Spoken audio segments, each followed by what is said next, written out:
एक बड़े से राज्य में बिलासपुर नाम का एक छोटा सा गांव था। बिलासपुर गांव वैसे तो खुशहाल था, पर इस गांव में एक विनोद नाम का किसान था जो बहुत दुखी था। हे भगवान, तुमने मुझे ऐसी जिंदगी क्यों दी? इससे अच्छा तो मुझे मौत ही दे देते। ये रोज रोज घुट घुट के मरने से मैं तंग आ गया हूँ। मुझे एक ही बार मार दो भगवान, कम से कम मैं अपनी इस जिंदगी से आजाद तो हो जाऊंगा। विनोद अपनी गरीबी से परेशान नहीं था, बल्कि वो अपनी जालिम पत्नी से परेशान था। ऐ जी, सुनते हो? जरा यहाँ आओ। अब क्या नई आफत आन पड़ी? क्यों चिल्ला रही हो इतना? तुम यहाँ आ रहे हो या मैं वहाँ आऊँ? नहीं नहीं, रुको तुम, मैं वहाँ आता हूँ। क्या हुआ? तुम तो शांति से पूजा तक नहीं करने देती हो। बोलो क्या बात है? ऐ जी, एक बात बताओ, तुम किसकी पूजा कर रहे थे? दिखाई नहीं देता क्या तुम्हें? मैं श्री राम और माता सीता की पूजा कर रहा था। वही तो दिखाई देता है, पर तुम प्रभु राम और सीता माता के सच्चे भक्त नहीं हो। तुम में कोई भी गुण प्रभु श्री राम जैसे नहीं है। उन्होंने अपनी पत्नी को रानी बनाकर रखा था और तुम मुझे नौकरानी बनाकर रखते हो। सीता मैया रानी जरूर थी, पर उन्होंने श्री राम के साथ 14 वर्षों का लंबा वनवास काटा था, वो भी बिना कुछ बोले। मैं भी तो तुम्हारे साथ वनवास ही काट रही हूँ। जब से शादी हुई है कोई सुख नहीं मिला। हाय रे मेरा नसीब, कैसा पति मिल गया। मेरे साथ भी यही हुआ। सोचा था सीता जैसी पत्नी आएगी घर, और आ गई सूर्पणखा जैसी। क्या मैं सूर्पणखा हूँ? तुम मुझे ऐसा समझते हो? ठीक है, तो आज से मैं तुम्हारे साथ राक्षसों वाला ही बर्ताव करूंगी। अरे वाह, बोल तो ऐसे रही हो जैसे अब तक मुझे महाराज का दर्जा दिया था। विनोद को ये पता नहीं था कि आज जोश जोश में चंपा को इतना कुछ बोलकर उसने अपने पैरों पर खुद ही कुल्हाड़ी मार ली थी। बहस करके वो खेती करने चला गया। वो दिन भर कड़कती धूप में मेहनत करता रहा और शाम होते ही घर की ओर निकल पड़ा। पर उसे क्या पता था कि आज घर पहुंचकर उसका क्या हाल होने वाला है।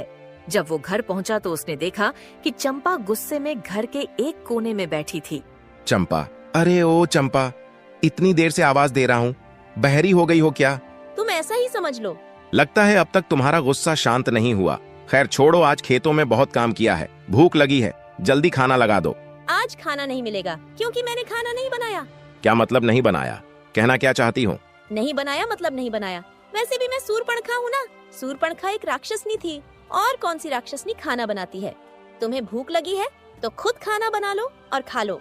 हे भगवान, दिन भर खेतों में काम भी करूं और घर आकर खाना भी मैं ही बनाऊं। हे भगवान, अब यही दिन देखने के लिए बचे थे। लगता है आज यह बहुत गुस्से में है। एक काम करता हूं, खाना बना ही लेता हूं। क्या पता मेरे हाथ का खाना खाकर इसका गुस्सा गायब हो जाए। इतना थका होने के बावजूद भी विनोद रसोई में खाना पकाने लगा।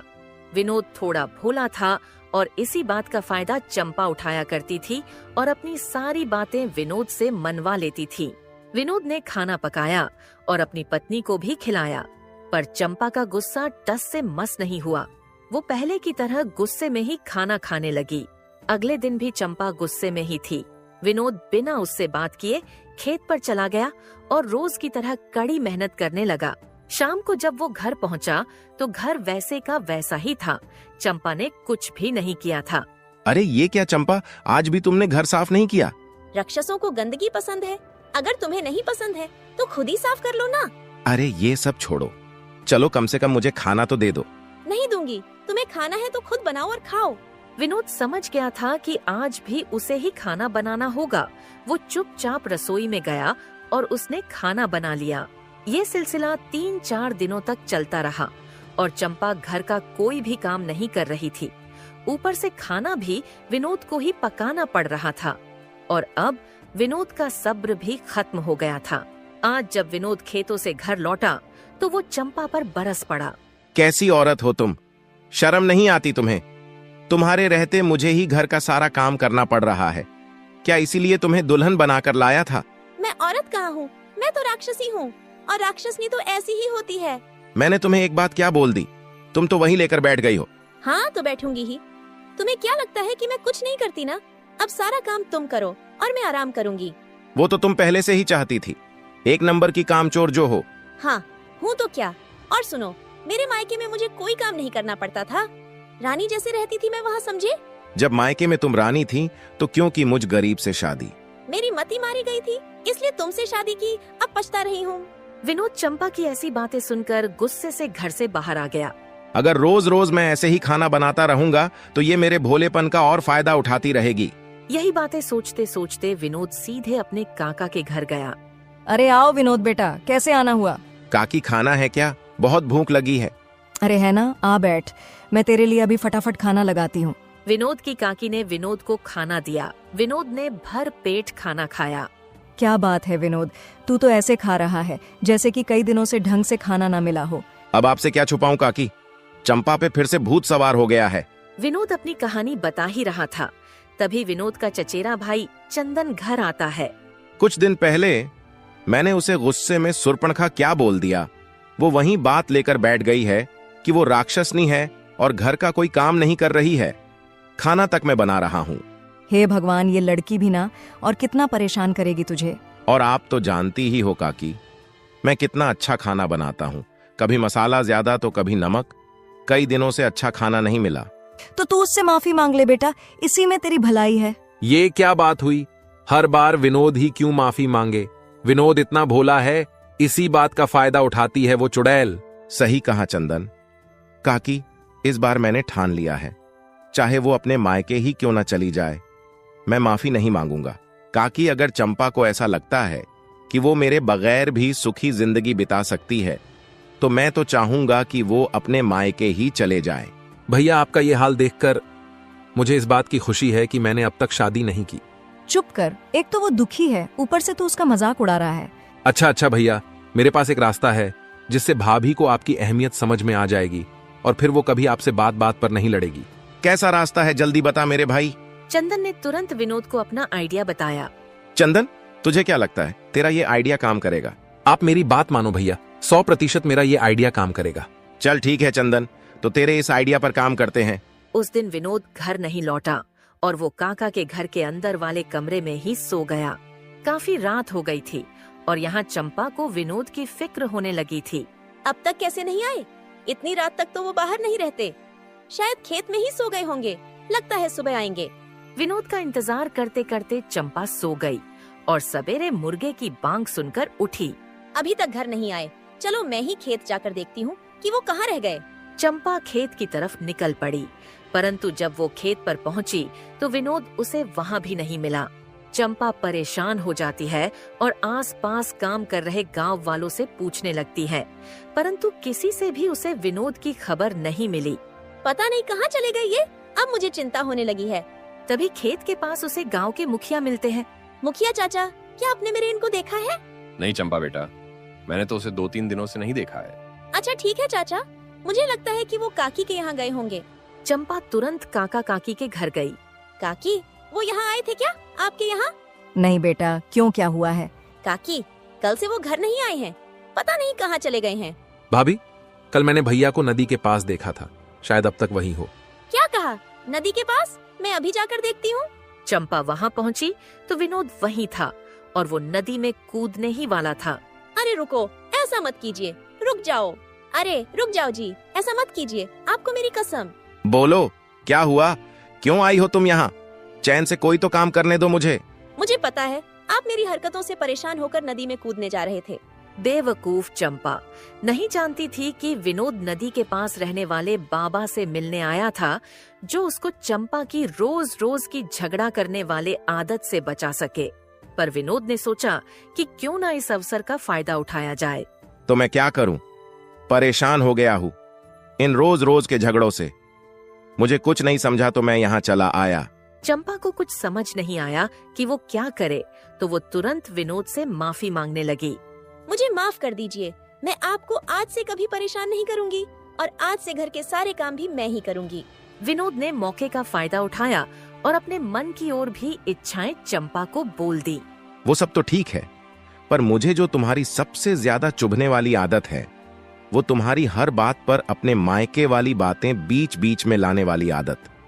बस मैं चाहता हूँ कि आज के बाद तुम ये अपने मायके वाली बातें बंद कर दोगी। चंपा के पास विनोद की बातें मानने के अलावा और कोई रास्ता नहीं था। हाँ जी, पक्का आज के बाद मैं आपको अपने मायके वाली बातें सुनाकर ताने नहीं मारूंगी। बस आप मेरे साथ चलो।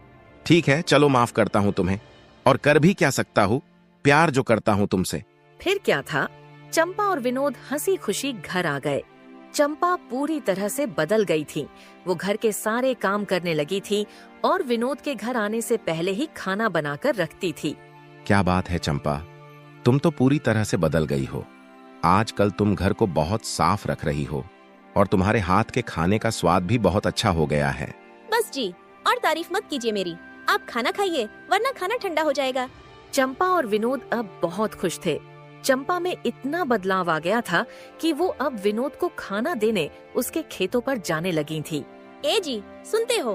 हाथ पैर धोकर आकर खाना खा लो। हाँ रुको चंपा, बस आ रहा हूँ। विनोद पेड़ों के नीचे बैठकर चंपा के साथ खाना खाने लगा। तभी वहाँ से विनोद का चचेरा भाई गुजर रहा था।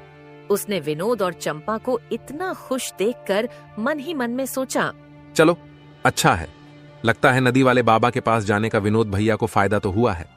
चंदन ने सोचा, चलो अब भैया दिख गए हैं तो भैया से बाबा के जादू के बारे में पूछ लेता हूँ। कुछ समय बाद विनोद का खाना खाकर हो गया और वो अपने खेत में काम करने लगा। तभी चंदन ने उसे आवाज लगाई, भैया, ओ विनोद भैया, जरा यहाँ तो आओ, बहुत जरूरी बात करनी है आपसे। हाँ चंदन मेरे भाई, बस वहीं रुक, मैं आ रहा हूँ तेरे पास। विनोद बहुत खुशी खुशी चंदन के पास जाता है ताकि उसको अपनी सारी कहानी बता सके। क्या बात है भैया, बहुत खुश नजर आ रहे हो। और ये मैंने क्या देखा, भाभी आपको खेतों पर खाना देने आई थी। इतना बदलाव भाभी में कैसे आ गया? लगता है नदी वाले बाबा के पास जाने से बहुत फायदा हुआ है। मुझे भी बताओ, ऐसा क्या जादू किया है बाबा ने? अरे चंदन, एक बात बोलूंगा तो तू मानेगा ही नहीं। ऐसा क्या हुआ भैया जो मैं नहीं मानूंगा? चंदन, सच्ची सच्ची बोलूं तो मैं नदी वाले बाबा से मिल ही नहीं पाया। क्या आप नदी वाले बाबा से नहीं मिले? तो ये जादू कैसे हो गया?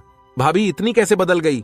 चंदन, जब मैं नदी से जुड़े झरने वाले पहाड़ पर बाबा का इंतजार कर रहा था, तभी अचानक से वहां चंपा आ गई और मुझे झरने के किनारे देखकर चंपा को लगा कि मैं उससे परेशान होकर झरने में कूदने जा रहा हूं। फिर क्या था, मैंने मौके पर चौका मार दिया और उसे अपनी सारी गलतियां गिनवा ली। क्या बात है भैया, वाह क्या किस्मत बदली है आपकी। करने क्या गए थे और हो क्या गया? चल छोड़ना चंदन, जो भी हुआ जैसे भी हुआ, बस मेरी चंपा सुधर गई, मुझे और कुछ नहीं चाहिए। हाँ भैया, ये बात भी सही कहा आपने। जो भी हुआ अच्छा हुआ। चलो चलता हूँ भैया, मिलते हैं बाद में। हाँ भाई ठीक है, और काकी को भी चंपा की सुधरने वाली बात बता देना, पर पूरी कहानी मत बता देना। इसी तरह कुछ दिन हंसी खुशी से बीत गए। चंपा और विनोद के बीच में बिल्कुल झगड़े नहीं हो रहे थे, परंतु चंपा ने फिर धीरे धीरे विनोद को बात बात पर ताने मारना शुरू कर दिया था। एक रात जब विनोद खेत से लेट आया तो चंपा ने बड़े तीखे आवाज में विनोद से कहा, आ गए आप? कहाँ से घूम के आ रहे हो? और इतनी देर कैसे हो गई आज तुमको? कुछ नहीं चंपा, बस आज खेत में थोड़ा ज्यादा काम था, इसलिए थोड़ा ज्यादा समय हो गया आने में। बहुत अच्छा तरीका है झूठ बोलने का। विनोद थका हुआ था, इसलिए वो चंपा की बातों पर ध्यान नहीं दे पाया। चंपा और विनोद ने उस रात खाना खाया और दोनों सो गए। धीरे धीरे फिर से चंपा के बात करने के तरीके में बदलाव आने लगा था और उसने अपना पुराना स्वरूप दिखाना शुरू कर दिया था। सुबह सुबह जब विनोद खेत की तरफ जा रहा था, तभी वो चंपा से कहता है, चंपा, ओ चंपा, मैं जा रहा हूँ खेत पर काम करने, अपना ध्यान रखना।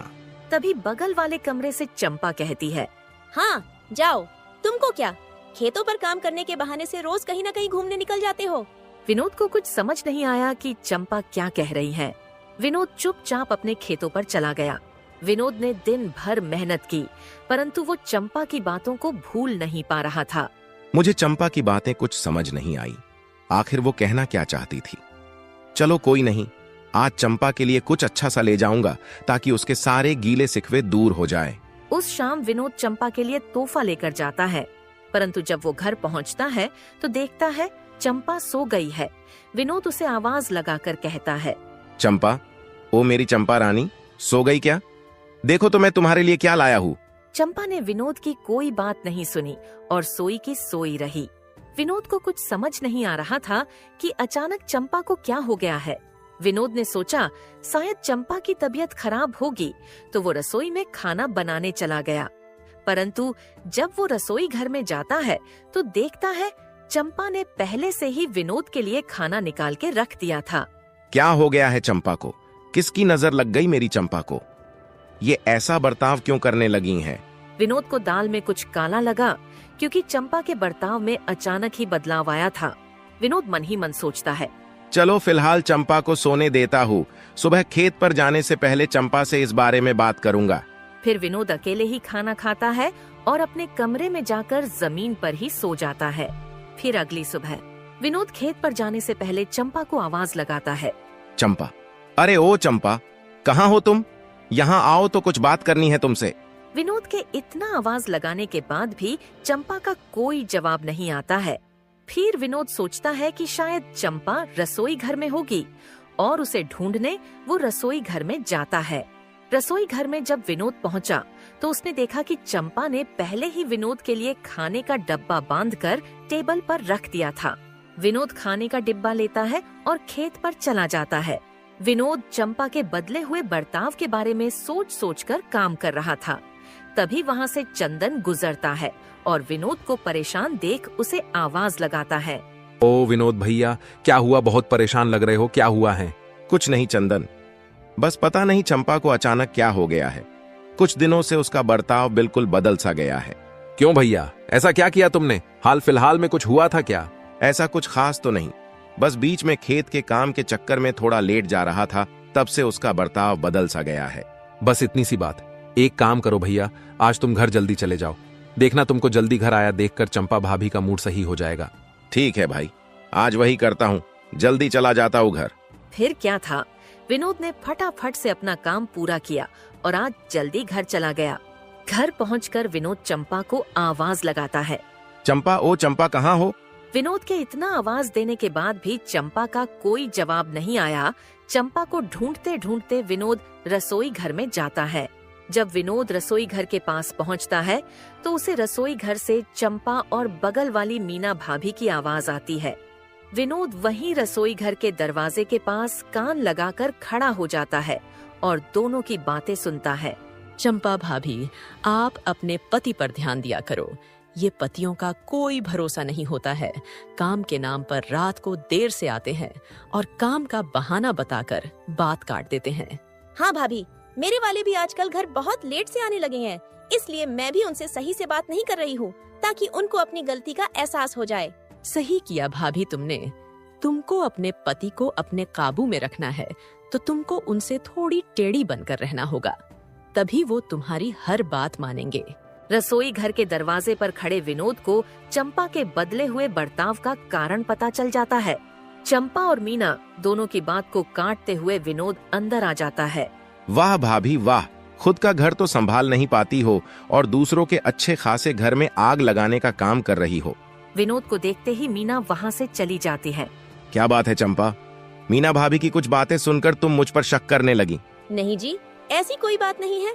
मैं तो बस ऐसे ही थोड़ा परेशान थी, इसलिए ऐसे बर्ताव कर रही थी। देखो चंपा, तुम्हें झूठ बोलने की जरूरत नहीं है। मैं समझता हूँ कि कभी कभी किसी के चढ़ाने से हमारा मन बहक जाता है, पर मैं तुम्हें पूरा दिलासा देता हूँ, तुम्हें जब भी कोई तकलीफ हो तो मुझसे बात कर लिया करो। और आज से मैं वादा करता हूँ कि मैं कभी देर से नहीं आऊंगा, पक्का। विनोद चंपा को अपनी बातों से दिलासा दिला देता है और चंपा भी मीना भाभी की सारी बातें भूल जाती है और हंसी खुशी विनोद के साथ खाना खाती है।